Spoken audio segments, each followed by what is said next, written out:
So I have a lot of ideas about how to prepare the bass trombone all region music this year for 2020. And I want to talk about each etude a little bit more in depth. First, we have etude number 1. Again, all these are from the Blazevich book for tuba, originally for tenor trombone, and then most of these are down the octave for tuba. Number 40 here is the Moderato etude in A flat major. What I like to do with all of these etudes, and I recommend you do this even if it's pretty late in the process, is that you number all the measures, write in the rehearsal letters, and that helps divide in pieces into sections. So maybe after the first 16 bars or something, you can put it letter A, and then you're going to work on letter number 1 through 16, then you're going to work on rehearsal letter A, and then letter B, etc., etc. I also think it's extremely important to write in your breath marks as you go.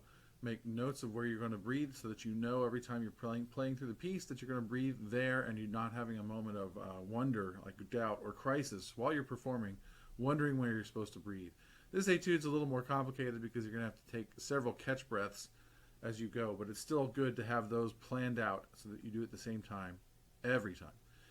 And then also I like to write in all of the alternate positions and valve choices, even the most obvious and conventional valve choices positions that you might think. If you have a choice like between trigger 1 and 6th for C, then I would always write it down. Sometimes I do 6, sometimes I do trigger 1, depending on the passage, depending on the scale or the arpeggio. So I like to write that in so that I know and I'm not wondering. And then when you practice it, go slow enough to make sure that you do it that way, and be prepared to change it, because you will. There are a lot of options in all of these pieces. Now, the beginning of this, it establishes an interesting sort of syncopated rhythm, 1 E and E and 1 E and. And so you want to practice that rhythm at different tempos, starting slow, speeding up, on just single pitches going down into the valve section. So here's an example. I'll start on low A flat.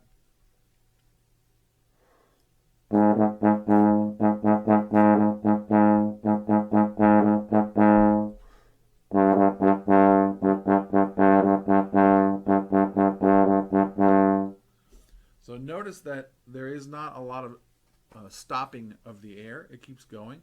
Ta-da-ta-ta. The ah syllable is constant. And by practicing it this way, taking it all the way down the horn as far as you can go, down to the pedal F, below into the valve pedals, you're going to learn how to articulate clearly as you get down through the valve and pedal register of the horn, which is all over the place in this etude. You want to be comfortable with that. So you've got that rhythm pretty solid. What I recommend is practicing small sections, 4 to 8 measures at a time, something like that. Even smaller, 4, 2 bars, 1 bar. Sometimes go slowly until it starts to sound the way that you want it to sound, the concepts and the ideas you have in your head. And that's a very slow tempos, and then gradually increase the tempo. We're talking about the first section is 8 measures. So you might do that first 8 bars well under tempo, like half the tempo of the actual performance. Maybe quarter note equals 44 or something kind of ridiculous. And do it all the way through until it sounds the way you want. Evenness of sound, articulation, the valve choices are worked out. Breathing's a little different when you're going slowly, as you have to breathe more frequently. But as you get faster and faster, you can start to add your breath marks where they make sense. But don't speed up until it sounds good. It's not worth it. That's when it starts to sound bad. You know it's going a little too fast. That's probably the one most important thing to realize. When something doesn't sound the way you want it to, you're probably playing it too fast. Also, it's never too late. It might be later in the process, and you'll be ready to audition in a couple of weeks. It's never too late to go slow and refresh those ideas at a slower tempo. So, also I like to practice with a rigid slide technique. That is where I'm moving the slide technique very, and then I just kind of uncomfortable with the arm, abruptly moving the slide from position to position. But then as I relax, I find that I'm far more precise. I'll just give you an example of that. For me, it's letter A, measure 9.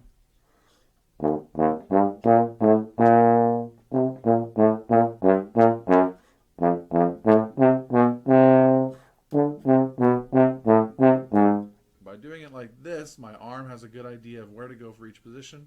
Now I'm going to go a little bit faster. I'm going to relax.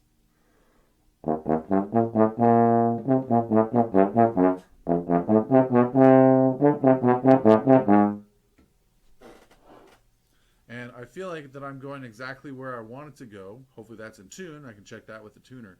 But if I'm going everywhere I want to go more relaxed now, then I can have the air flow a little bit better. The articulation doesn't have to be as heavy as it sometimes is, and that helps us relax. So you have specific licks that go into the low range that are pretty tricky that you just need to practice over and over and over again. Measure 7 and 8, for example, the scale down to pedal A flat. There's a large shift from the middle range through the valve range, and maybe even another one to the pedal range. That's pretty normal for most players, and so it's okay if you have to do that while you're playing. The difficulty is doing that without stopping the sound or resetting the embouchure, and that's the only option you have here. So you have to take each of these passages. Another one is measure 27 and 28, which goes down to the pedal G. That one was always giving me a lot of problems. The one of the A flat's not nearly as difficult. For some reason, the G with B natural in the trigger, that's one that takes some time. But I would just sit there and practice. Over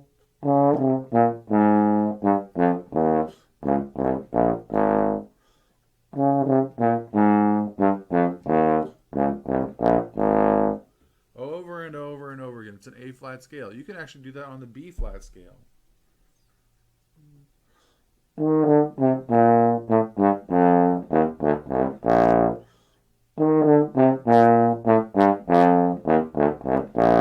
Then go down in a half step to A.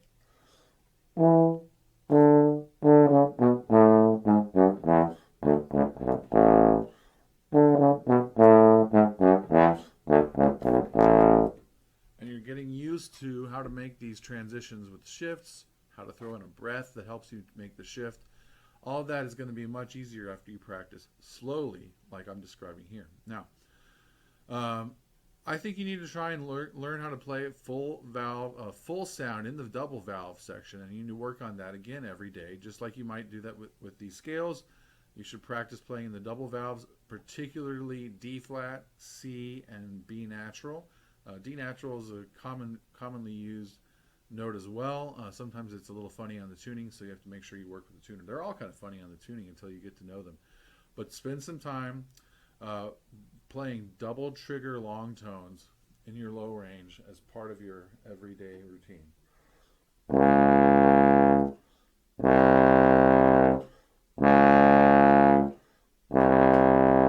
You can come up with any number of interesting exercises that take you to it, through it, and just focus on it. And that's going to be necessary for all of these etudes. Now, specific to this style of this etude, you want to play with a really light and nimble style, as if you're floating on a cushion of air. That's going to help the music move forward and build excitement and energy. The lightness comes through in the articulation. Again, if you start stopping the sound with the tongue, ta, ta, ta, ta, ta, ta, it gets a little sticky, and the air's not moving, and it's just going to be kind of a disaster. So you have to blow through everything with an ah syllable all the way through. The lightness will help, and blowing through it will help you be light as well. They sort of help fix each other, but make each other better. Pay attention to the sequences as they move to build and release musical tension. There's a lot of patterns that continue to kind of move up the scale. Measure 9, 10 is one sequence. Measure 11 and 12 is the same sequence up a whole step. Measure 13 and 14 is the same one up another whole step, and that's going to take you to a new key.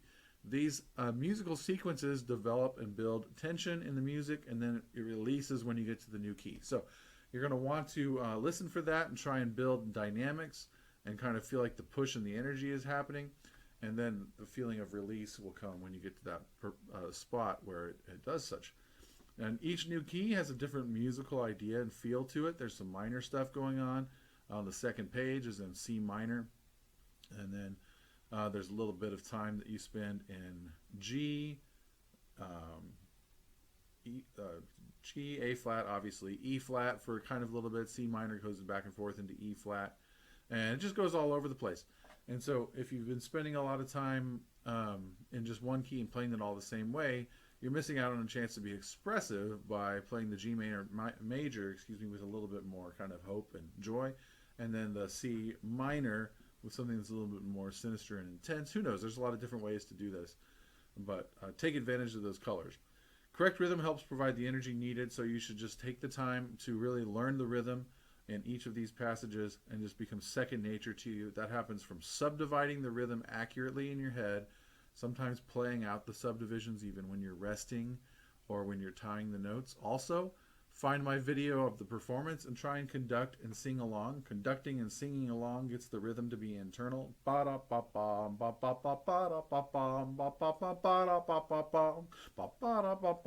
Might help you with your breathing ideas, and it helps you internalize in the musicality and expression of the piece. So have fun practicing this one. It's a lot of work. Fortunately, you don't have to play the whole thing as far as I know in the audition, probably just a cut of it, like half or so. But it is a lot of work, and it's worth the effort because this is a fun etude. All these really are. Blažević does a great job with the trombone.